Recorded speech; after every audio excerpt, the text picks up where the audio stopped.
Shalom and welcome to another in our series of podcasts from Temple Beth Am, a dynamic center for conservative Judaism in Los Angeles. This is a recording of our weekly Exploring the Parasha class with Rabbi Rebecca Schatz and Rabbi Matt Shapiro. Where we last left our hero, Yaakov had left Lavan's house.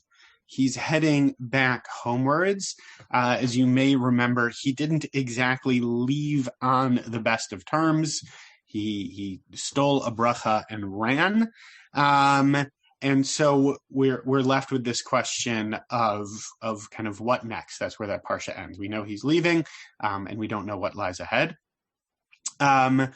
There is a good amount of description at the beginning of the parsha of how Yaakov is preparing to meet Esav once again. He sends ahead messengers to let him know that he's on his way. We hear that Yaakov is quite frightened.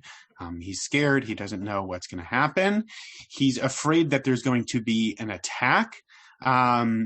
He prays. And he sends ahead gifts to Esav, which is interesting. If you think about, he sort of took something from him before, and now he's sending him something in advance of his arrival to appease or to sort of try to pave the way for some sort of reconciliation. We get a nice long list of biblical livestock, which is always fun. Not only 200 she-goats, but also 20 he-goats. And he says, bless you, Rabbi. Thank you. You're welcome. And so all of this is paving the way for this encounter in which he really doesn't know what's going to happen. He divides. It's interesting how he brings everybody across. Right? He sends his possessions ahead, and then he's left alone. He's all by himself, which is, when you think about the context, just an interesting kind of situation in and of itself, right? That he's all alone. He's nervous about what's going to happen next, and he says, "All right, everybody, I'm going to go take a little walkabout. You guys hang out here. We'll see what's going to happen." But he's alone. Right, everyone is across the stream. Right, he is sent across all of his possessions, and he's there by himself. Obviously, the sense of everything else being across, but him still on one other side is rich with symbolism. Interesting image to be working with. You probably know this scene quite well. He was left alone. He wrestles with a man. Nobody's winning. Right, they're sort of going back and forth. Yaakov's hip is wrenched at its socket, and the person, there's a lot of pronouns without a lot of proper names in this scene, which is always very interesting. But it seems like this other man, angel, divine being is asking to go before dawn is breaking. He wants a blessing. He says, "My name is Jacob. Your name shall no longer be Jacob." Right? Ki im Yisrael, ki sarita im Elohim ve'im anashim v'tuchal. You have wrestled with beings divine and human, and you have been able, you have prevailed. Yaakov, in turn, does not get to hear this being's name, and he leaves. And that brings us to the verses that we're going to be focusing in on today as I zoom in a bit. So we're going to be looking at these two verses from chapter 32, verses 31 and 32. Vayikra Yaakov Shem Hamakom Peniel. Yaakov called the name of the place Peniel. Ki ra'iti Elohim panim el panim vatinatzel nafshi. For I have seen Elohim. I have seen, as it's translated here, a divine being face to face. Vatinatzel nafshi. Yet my life has been saved, preserved. Right? I didn't die. I didn't perish from the encounter. Vayizrach lo hashemesh. Translated here, the sun rose upon him, which is interesting. When you look at it in the Hebrew, you could see it as the sun rose for him, which some of the commentators play with a bit. Ka'asher avar et Penuel, when he passed Penuel, to foreground something as well. You can notice the place is called something different in each of those two verses, right? In verse 31, it's Peniel, and in verse 32, it's Penuel. That's 3/4 of a kushia for you right there. Vehu tolea al irecho. And he's limping upon his hip. So those are the two that we're going to focus in on, sort of in this interstitial moment after the encounter itself, before moving forward into the encounter with Esav. We're going to hold in sort of this transitional moment today and explore what questions come up for us, what we might learn from it, et cetera, et cetera. All right. Any questions about verses 31 and 32 or things that you are noticing? Yeah. Is there a connection between Jacob seeing the divine face to face and the limping on his hip? I saw his life is preserved, but maybe the life is preserved, yet the physical implication is that he develops a limp. Great. Yeah, interesting that that we're noticing two different kind of physical characteristics. One that he saw a face, and the other one that his hip has been somehow disjointed. And what do the two have to do with one another, or why are they somehow connected in the same occurrence? Nancy. Well, how was he so sure that he had seen Elohim? Great. I'm just going to say great, because that was my kushia. That's what I focus most on. Yeah. All right. Yeah, Karen. When he sees the divine face and lives, I'm thinking of Moses and God, who says, "Don't look at me, you'll die." How come he gets to live, Jacob? Yeah, right. How come he's so sure, first of all, that he's seen God's face? To add on to Nancy's point, and I'm really glad that Rabbi Shapiro didn't stop to comment on this, we don't actually hear that he's seeing God face to face, right? This is just Jacob's understanding of that moment. But everything that comes before this in the story with him being turned into Israel is just that he wrestles with a thing, right? It could be an angel, it could be a guy, whatever. And it initially says ish, right? Right, but there's no talk of like seeing a person's face. Yeah, exactly. But I'm just adding another noun into the mix for you. Yeah. Thank you. Rachel Cohn, who's our first year intern, taught on this last week, the wrestle part of the Parsha during Sudash Lishit, and she said to people, what are your wonderings about this wrestling moment? And I raised my hand and I said, the thing I've always been curious about is, why are the rabbis so convinced that it can't just be a guy? Like, why do they have to make it into an angel or into God or into whoever? Why can't we just use the word ish, as Rabbi Shapiro just pointed out for us, and just assume that he wrestled with another person, right? The rabbis are so uncomfortable with that. And it could be because of this point here where it says that he saw God's face to face. That, if Jacob is considering that a moment where he saw God's face, that maybe we should read back into that ish that it was in fact God. Oh, the Chassidut piece is going to be so great for that. Oh, it's going to be fantastic. Okay, Denise. Okay, so I was confused about the blessing because the blessing that he gets basically tells him what already happened. So, like, why is that a blessing? You know what I mean? Like, a blessing should be like, I hope something happens to you in the future, or in the future you will have this and this. You'll be like the stars and the sand and whatever. But this says, here's what just happened. Well, but why is that a blessing? Like, I could say, here's what just happened too. Interesting. Go ahead, Rabbi Shapiro. Oh, I thought you were going to say something. Are you referring to the blessing that happens before this? Before these verses? I don't know. Okay. I'm referring to at the end of this, but I'm doing this on my phone, so it's hard for me to push it out and pull it in properly. But it sounds like it says that Jacob asks him for a blessing, right? Yes. Okay. Great. I just want. And then the guy, the angel, whoever it is, says, you will now be called Israel because you struggled and you prevailed, etc. But that happened already. It would have been a blessing if he told him before.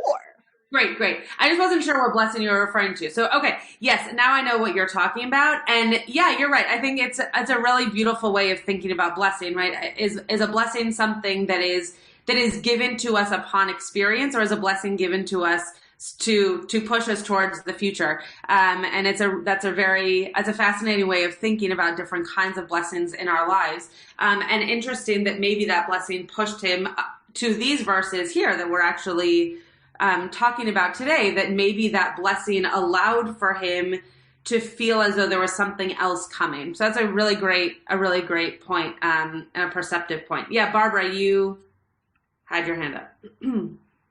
I don't understand. Maybe Matt said something and maybe I missed it. Peniel and Penuel. I mean, they're just distinct spellings in Hebrew. They're not. It's not just saying differently, but they're spelled totally differently. Yeah. The Rabbi. And where did the name Peniel or Penuel come from? Great. So the rabbis comment on this a lot. And one of the things that you'll notice, and I actually think that I heard this potentially from Rabbi Lucas, who loved to talk about small letters and big letters, that Peniel, right, has a yud. And if there was a slip of hand when writing, it could have just become Penuel. That's one just very easy understanding, because the yud can very easily become a vav, which is what happens here. And the vowels would be the same.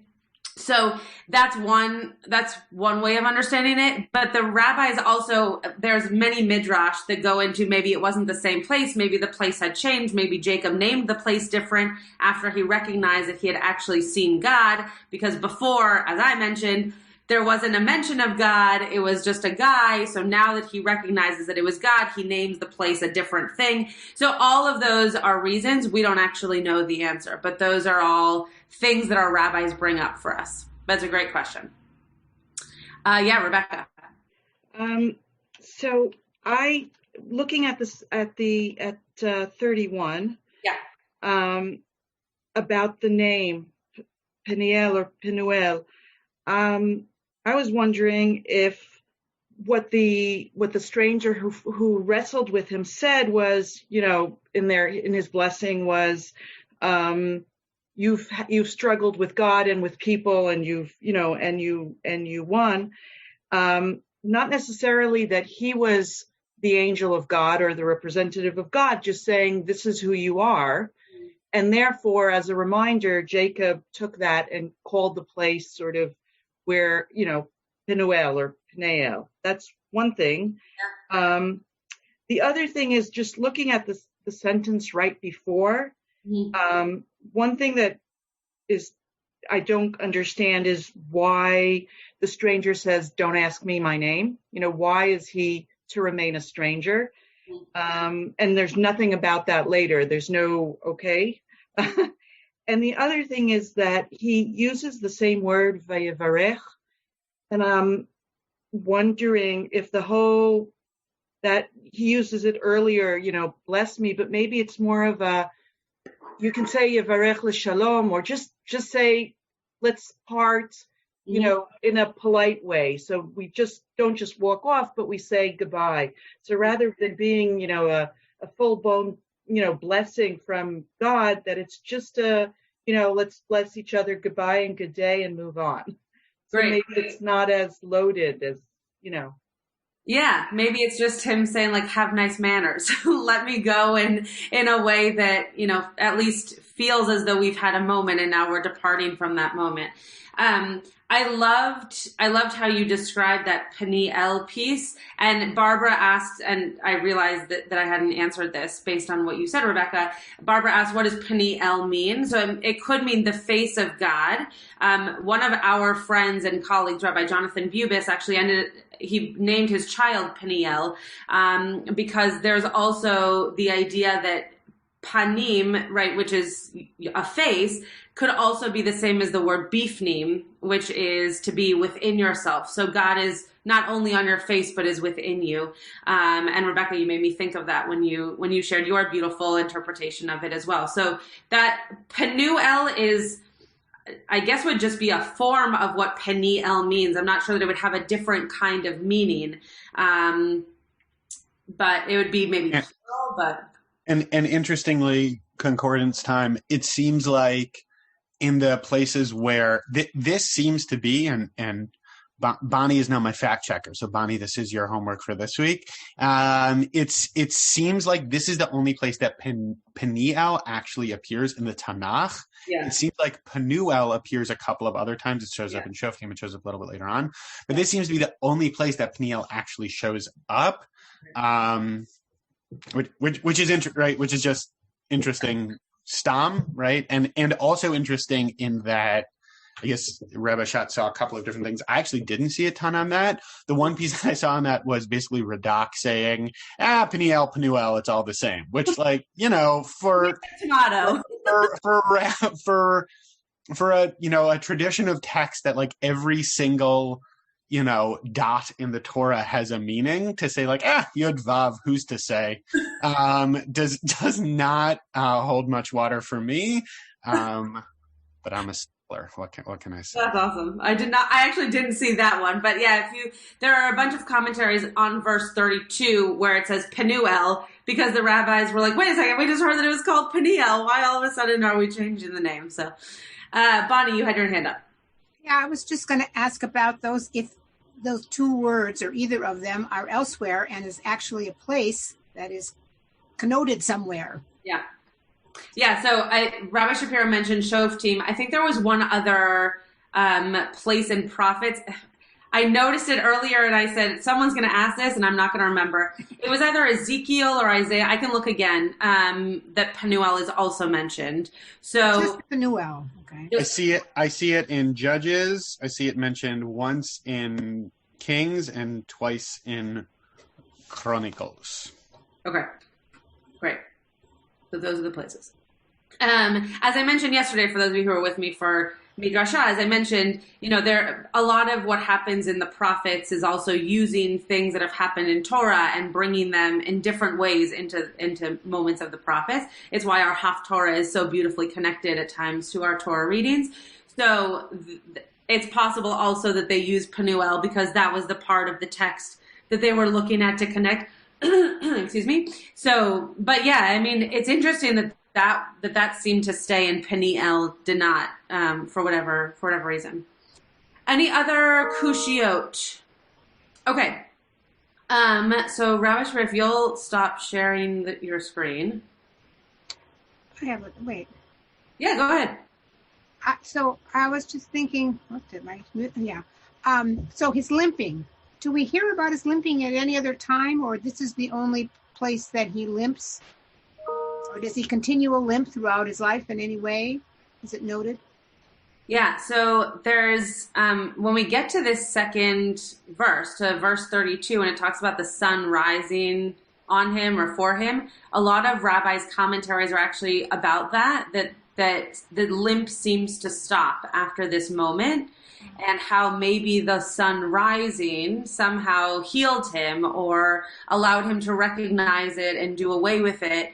But that he seems to, there seems to be some kind of a connection between the sun rising and his limp going away. Obviously, we don't know if he actually no longer limped or if it just became a thing that was part of him and so no one paid attention. I don't know if anybody's ever seen the show ER.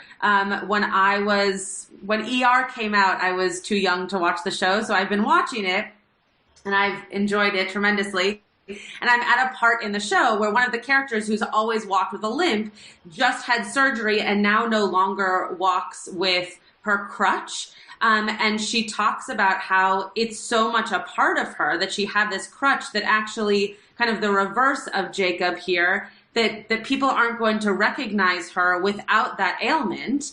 That maybe with Jacob's story, the reason that it's no longer mentioned is because people start to just recognize that's who he is, and he takes it on as kind of a characteristic. So we don't hear of it again, as far as I can tell and remember, but it's possible that that's just because it became part of who he was.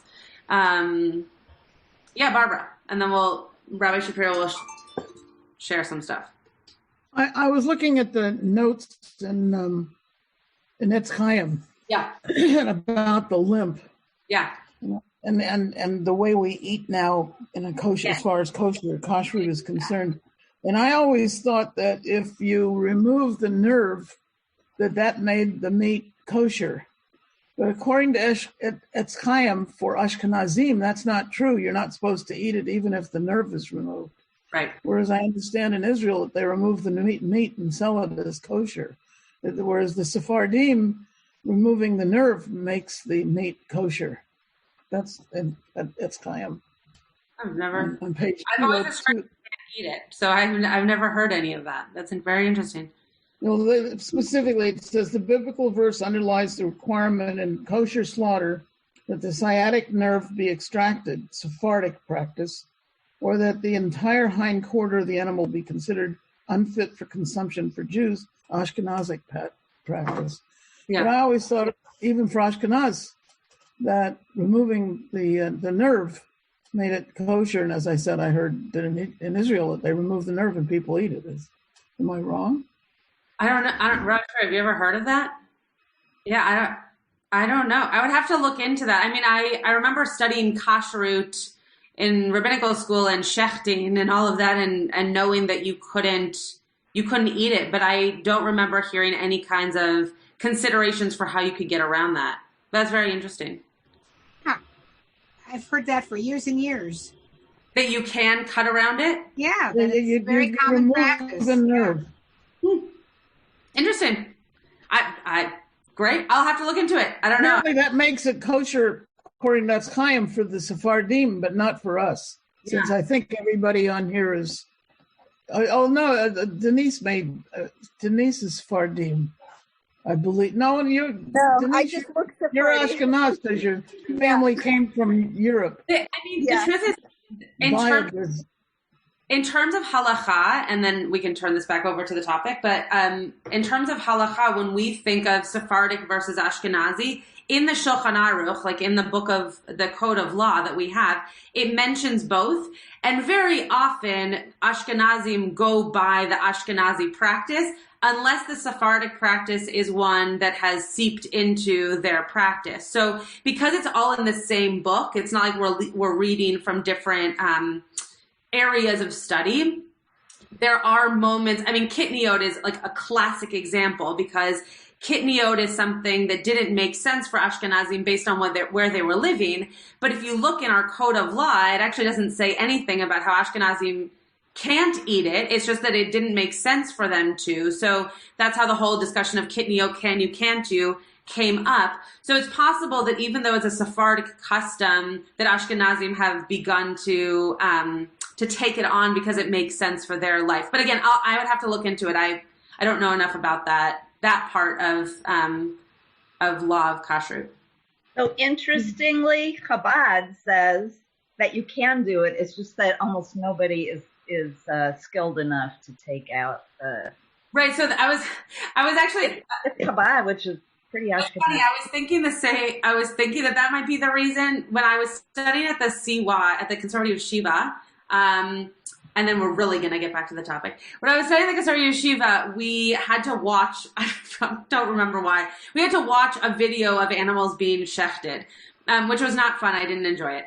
And one of the pieces of shechting is that it has to be done in a very meticulous way. And so if you can't do it in the way that it needs to be done for it to be proper, then you don't do it at all. So this could be one of those cases that like it's so hard to do, or it's hard to know if you've done it correctly that we just don't do it. But maybe in Israel there's a way to do it that they have better than we do. I don't know. Anyway. Okay, Rabbi Shapiro, we're talking about Breshit, and we're talking about this moment in our Parsha, and I would love to hear if you have anything to share with us that you may or may not be excited about. Who is to tell? Thanks so much. You're so welcome. Where's the book? There's a 2-volume set that I really enjoy. If you've ever seen me lead services for any number of times, you probably heard me or seen me hold this book up at some point. It's a collection of Hasidic teachings compiled by Arthur Green. It's called Speaking Torah. It is excellent. He goes through parsha by parsha, and he has stuff from Chagim. He includes the original teaching. He includes the translation. It's really, really excellent. I did not translate the text myself. Credit where it's due. This is Arthur Green's translation, and he found the source. But it just so happened, I didn't rig the game at all, that the verses that Rabbi Schatz and I taught, there's a teaching from the Or HaMeir, Reb Zev Wolf of Zotzimir, on one of our verses. And I think it's really cool. I think it's really interesting to explore a bit. And it gets into at least a little bit one of the kushiot that was raised. Because what he explores a little bit in this is this question of Pnei El, and like who's to say who the wrestling was with, and what does that mean, et cetera, et cetera. A kushia that, who can hear Rafi screaming? I can. One of the things that wasn't named when we were going through our verses, it is interesting to note as well that Yaakov has just had his name changed, and yet in the verses he's still referred to as Yaakov, right? He if you look back, he's still Yaakov. The sort of narrator is calling him by his old name. He's not yet being referred to as Yisrael, which is also interesting to notice, right? Every year, when we get to this part of the Torah, every single year, I think about doing some kind of project where I keep track between now and when he dies or is stopped being referred to, of where he's called Jacob and where he's called Israel, because I think that there are reasons behind why he's called those two different things, whether it's a relational reason or the person that's being spoken to. Anyway, I'm just putting that out there because Rabbi, of course there's a reason. Of course there's a reason. And It's not too late, Rabbi Schatz. You can still get cracking on that project. Yeah, okay. Okay. What the Or HaMeir starts off by talking about, and I'll sort of fast forward a little bit through the first part of the teaching, is he talks about how we know this from the etymology of Yaakov's name, that Ekev is heel, right? Ekev is heel. And he talks about how Yud, right, one of the letters in God's holiest name, can be seen as wisdom, and heel is something very earthly. So the name Yaakov contains within it the connection of something very holy and something very earthly. So in this case, that name is, per Rabbi Schatz's comment, being used very deliberately to indicate that within this verse, there's something happening that is related to that thematically. And he gets into this a little bit. So the teaching, the translation of the teaching continues. Whatever you see or hear, even ordinary conversations between people, as well as whatever happens to you in the course of time, so anything and everything, becomes a place where you can find the shining presence, the face of God, Pnei El. So that's where he's starting from. He's saying in every interaction, in every moment, it's actually possible to find that face of God. So he's starting out by inverting it in some way. He's saying it's actually always possible, right? It's not just in this big major transitional moment in this person's life that you can find the face of God. It's always possible. This face of the most supreme God, as it is cloaked in that particular place, reveals itself to the tzaddik. So here he's saying Jacob, right, in this case, so that he can raise up from their Shechina's limbs, which are called nefesh. I'm going to screen share again because he is getting into a little bit of real analysis of the verse. Does that make sense? Rabbi Schatz is smirking a little bit at me. Yes, I need the visual. I've lost it. You need the visual. Okay. You're probably not the only one. Great. So here, so if you look at the verse, right.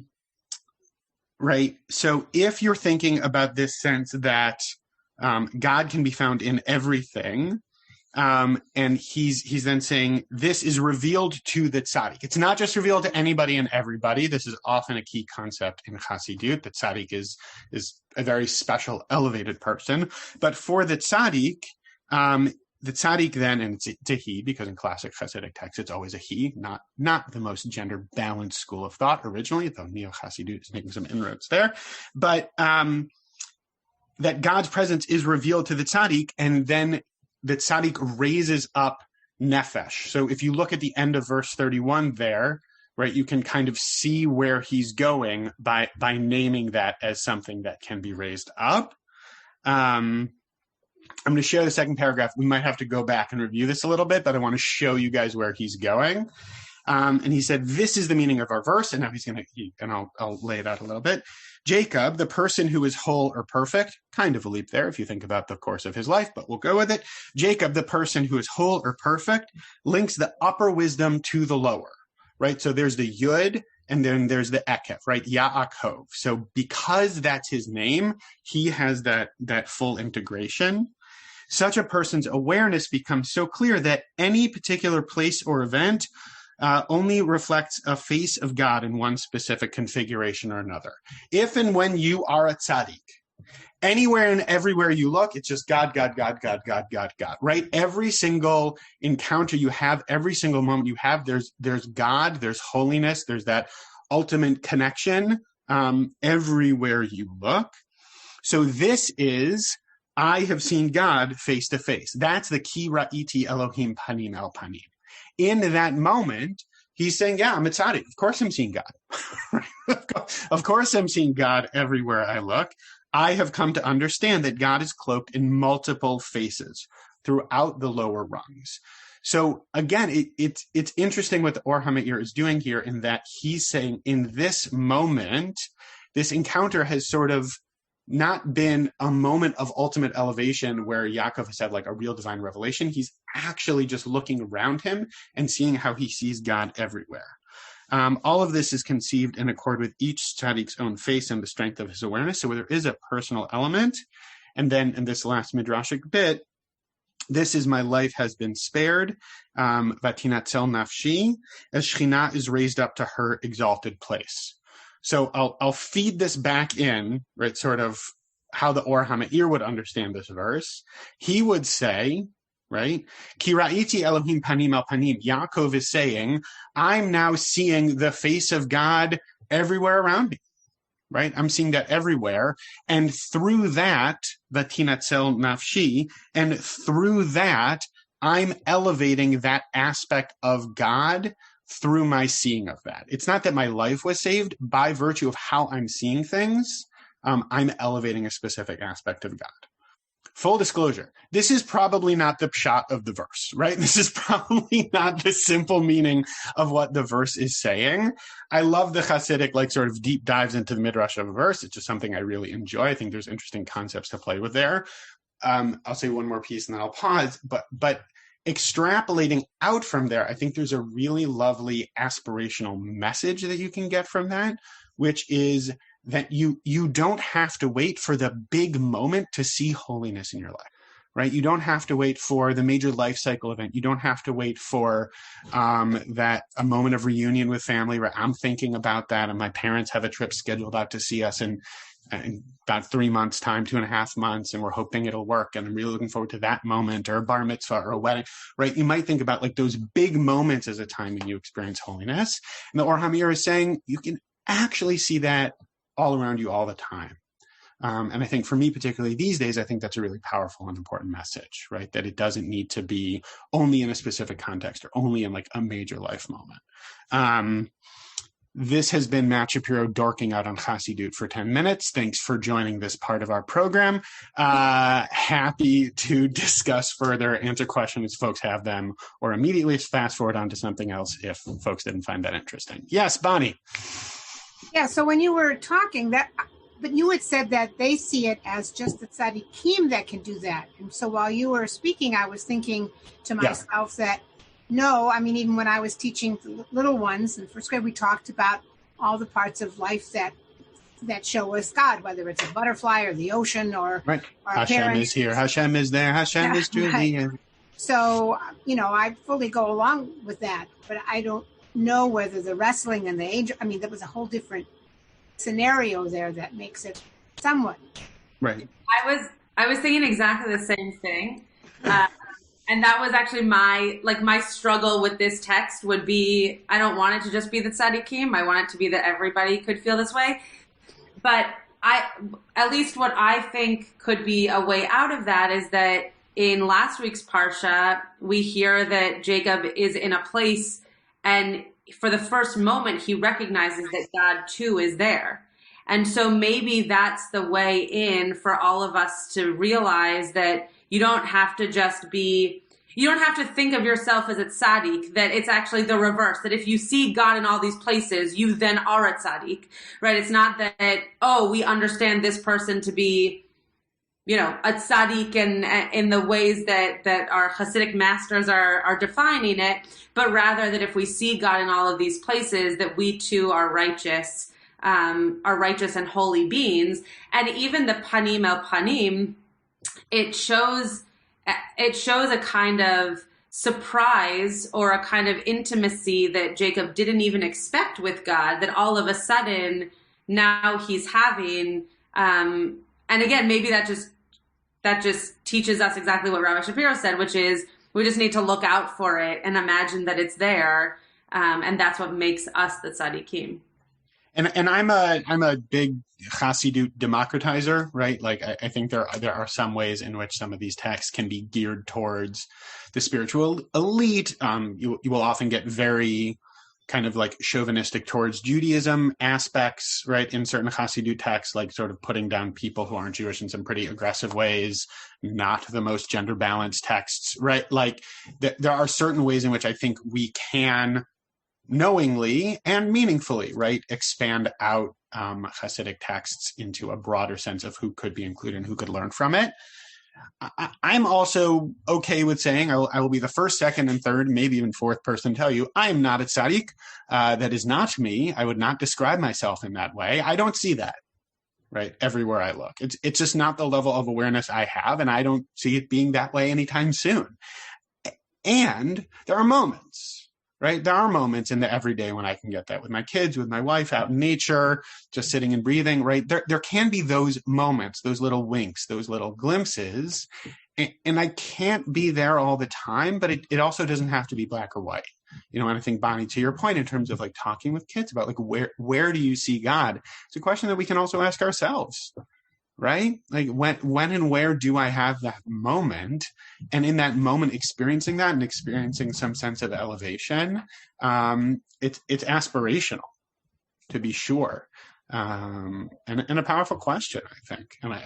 And for me, what's appealing about the text is it invites and encourages us to ask that question, and I think that's a powerful thing. Rebecca had a question for you about the source. I'm reading it out of the chat. It says, does this Hasidic source also talk about the limp? Oh, the limp. I'm like, what's a limo? No. Okay. Chat has its limitations. I only have an excerpt of the text. Right. I don't know. It's hard for me to tell from the way it's printed in the book, is if it's an excerpt of a larger text or if it's sort of a whole piece in and of itself. It doesn't seem like he gets into talking about the limp from what I've seen. Rebecca, what's there's something underneath that question, and I'd be curious to hear it. Well, their discussion is so centered around how we see God, how you can see God everywhere and so on. And so what's the point of the limp, which is like a part of your body that now is not functioning? How does that relate to that whole story? I mean, I don't even understand why it's so important that he limps. So, and then it becomes so significant to be part of how we're supposed to eat. So I was kind of hoping that would give some sort of not being whole despite seeing God everywhere or something, Beautiful. Yeah. Well, and I think it goes back to Elon's question at the beginning as well, in terms of is that sort of immediacy of encounter with the divine, does it impact his physicality, right? Elon, was that you were asking that question towards the beginning, right? Which I think, Rebecca, ties into something that you're speaking to as well, right? So there's this moment of wholeness, but he's limping, and it impacts how we eat. But is that also then, so we should remember that, or is it prohibitive, right? Like what's going on there? There might be some value tensions going on there in an interesting way. It's not named in the text, but it's fascinating to keep playing with a little bit, I think. Yeah, Denise? So I have this planner on my desk, and on the bottom there's this proverb. It says, like, each week there's a thought for the week. It just so happens for this week, I'm looking at it, and it says, the obstacle is the path. And so then, and in the context of this class and what we're talking about, it's making me think, okay, so we have all these weird pieces that are like the obstacle to understanding of, he gets this blessing, but it's after the fact, and he's limping, and he saw God, but then he doesn't limp again. I'm like, what is this? And when is he called Israel, and when is he called Yaakov? But then we're called B'nai Israel, right? We're called, like, as the Jewish people, we're often called B'nai Israel. And so it was so clear a second ago, but I'm just wondering if like the blessing was not a blessing for what just happened, but a blessing for like way down the road. You know, you're going to limp and you're going to have a hard time and have problems with people, but you're going to make it. You're going to prevail and still be alive, and see the blessing in that and keep going, because that's so much the essence of the Jewish experience in the world.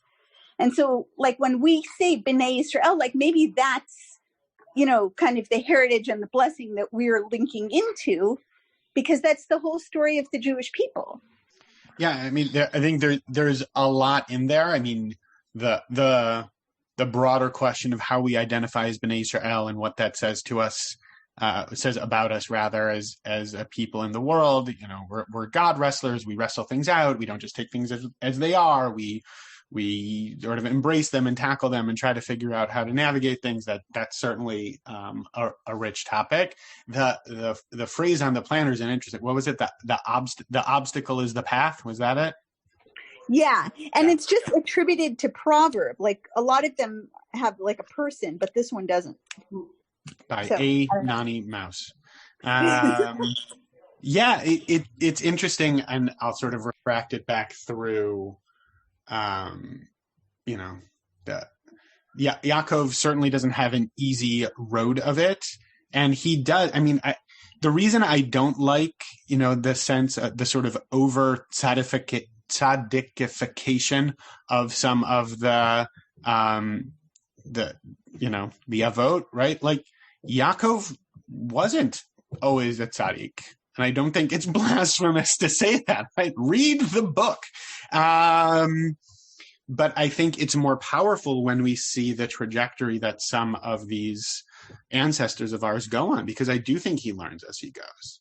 And I think that that's a much more powerful narrative to be holding in terms of seeing all the obstacles that he has to work through and grow from, and still in some ways not, right? Like, think about all the tsaros that came about because of the favoritism in his family, and he still goes and does it himself with Yosef, right? Like, there are lessons that he doesn't learn.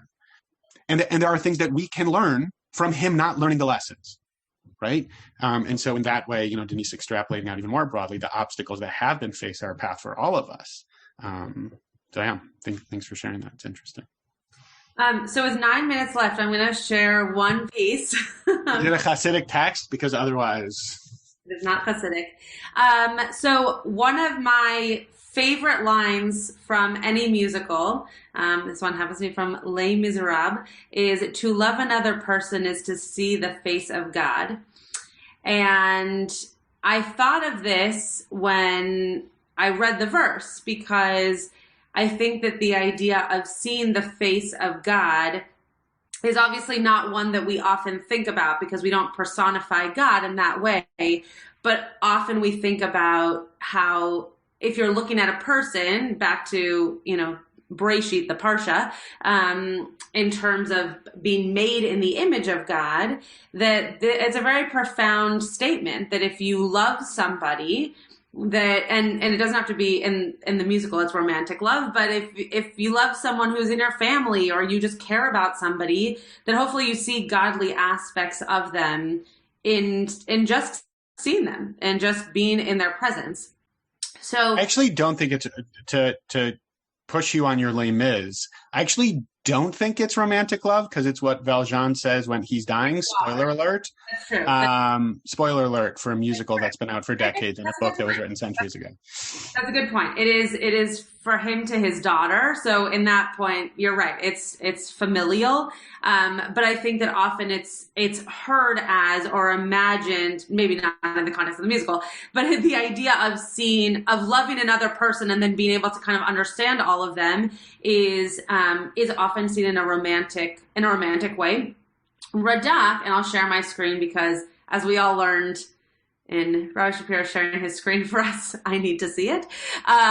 So Radak comments on this idea of panim el panim by saying, according to one of the commentaries which he quoted above, the angel had assumed human form. This experience was something new for Yaakov. For the first time, he had seen a divine being face to face while being awake. Adding to this, the fact that this angel had twisted his hip joint out of shape and he had survived this, he was amazed that he had survived such an encounter. This is why he used the expression panim el panim. He added the words.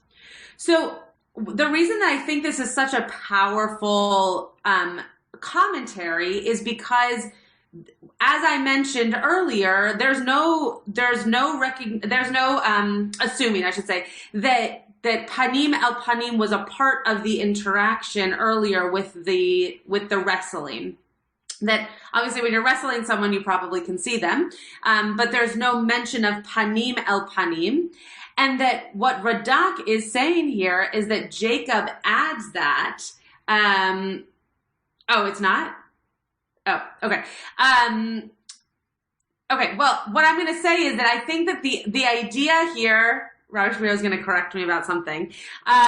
What I see here is that Jacob is noticing for the first time that you actually can see God in these moments that are not particularly godly moments, right? The taking out of his hip, right? The making him uncomfortable, the moment of wrestling with something. Those aren't moments that we would imagine God being part of. But to go back to the line from Les Mis, if you have a strong relationship with somebody, hopefully you're seeing God in all of those moments, right? And I didn't know the Hasidic text before we just learned it with Rabbi Shapiro, but it does go to that as well, that Jacob may have, for this first time, understood that panim el panim meant that God was availing God's self to Jacob in a new and distinct way that was adding to their relationship, which he had never had with him before. I think that the mention of sunlight, right, of him being seen in light as opposed to darkness is also interesting because the last time that Jacob interacted with a godly being was in a dream at night.